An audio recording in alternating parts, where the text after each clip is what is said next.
This week on Wildcat News, we discover how the county decides snow days. The differences between the ACT and the SAT are addressed. And a member of the faculty's hidden hobby is revealed. All these stories and more coming up because Wildcat News starts now.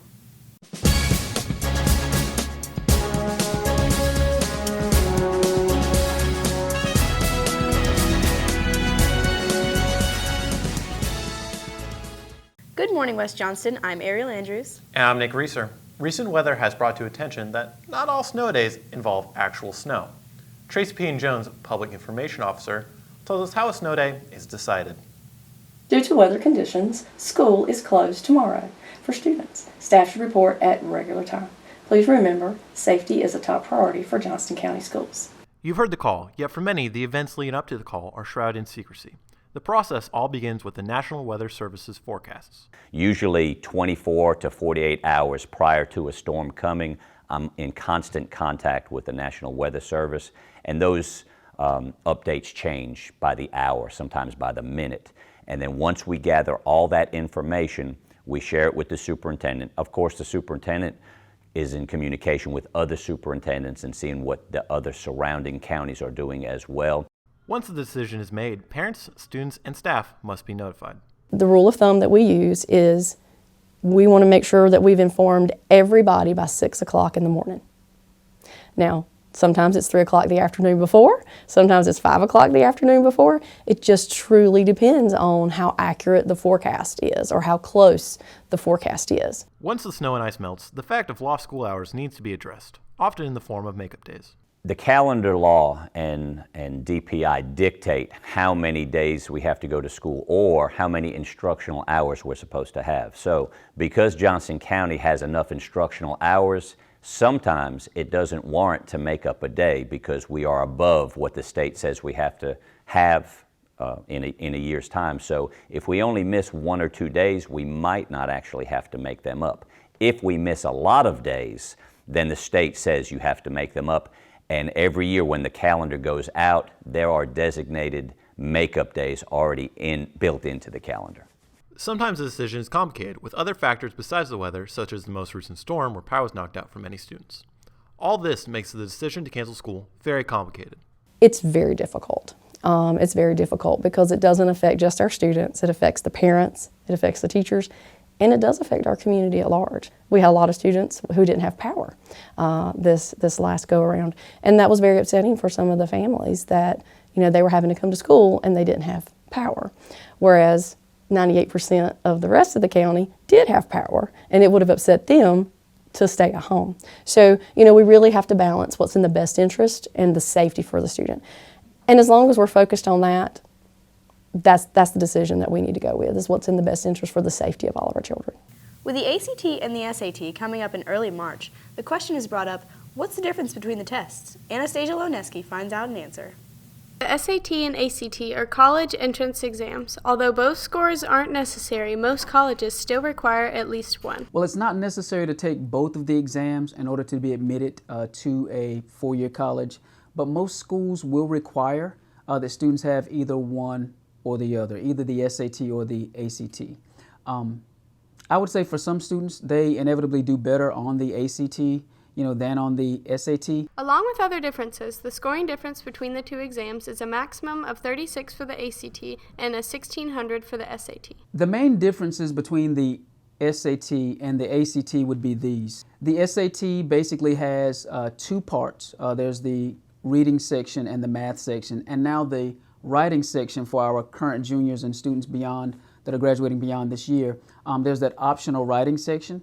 With the ACT, there are 4 parts and then an optional writing section. There's the math test, the English test, the reading test, and the science test. Senior Hannah Flynn gives her opinion on the exams as well as her advice for students taking the test in March. My opinion on the SAT and ACT is that you really shouldn't have to take them.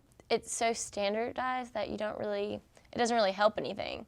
Just because somebody could be really bad at testing and get a lower score than somebody who doesn't know anything and guesses and does great on the test. It doesn't really help you and it doesn't describe you as a person. If I had to give advice to somebody taking either of the tests, I would say study like months before the tests come up, because then you'll know the questions and how they ask them and how they word them. I'm Anastasia Lonesky, Wildcat News. Thanks, Anna. Now we're to Jamie Snover with the rundown. I'm Jamie Snover, and welcome to the Rundown. Here's the last week's scores.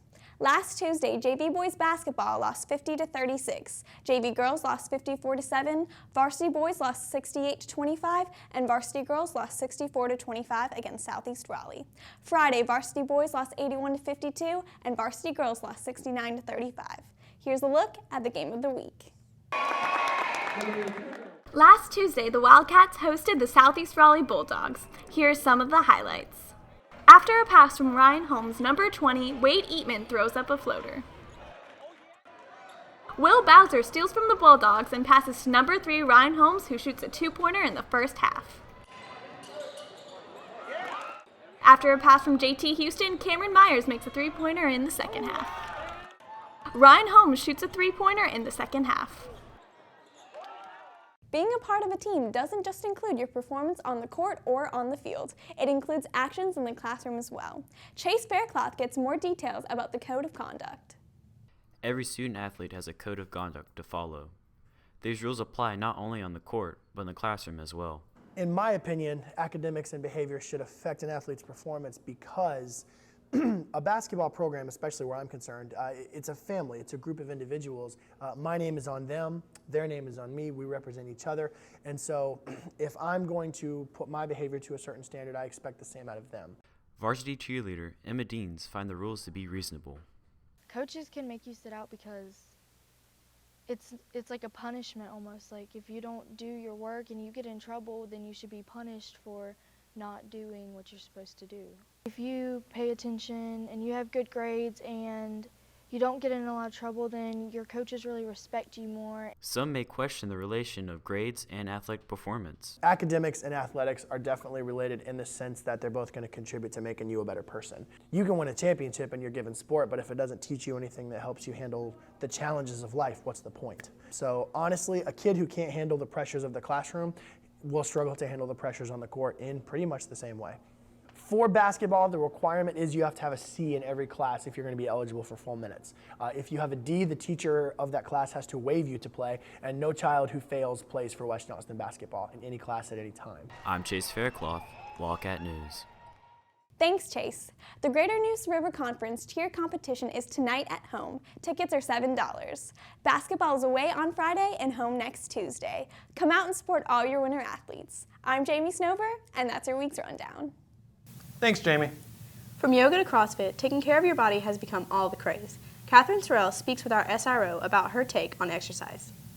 While some people go to the gym for health and recreation, Meredith Langston goes to sculpt her body for figure competitions. While similar to bodybuilding, figure competitions place emphasis on definition rather than size. You get judged on your physical appearance, really, as far as your look, your tan. If your tan is not dark enough, you'll get, points taken off, so your tan has to be just right. Usually competition runs on Saturday, so I'll cut out my water starting Thursday night, and then all day on Friday, I'll probably have about 20 ounces of water for the whole day. And then comes Saturday morning, you're depleted, so you just see a lot more muscle and definition. Langston details what goes into preparing for the competition in the kitchen and the gym before competition day. When I start prepping for a show, it goes 16 weeks usually.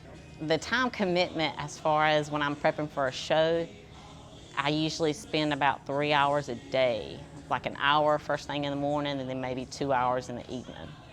And I'll do like 3 times a week of cardio, fasting cardio with nothing in my body to eat or drink, just to sweat out body fat, and then I eat about 6 times a day.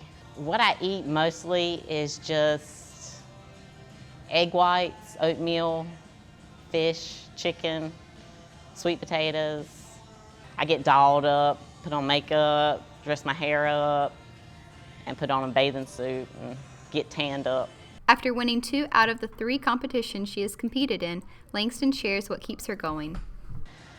What got me started was just, I guess, motivation.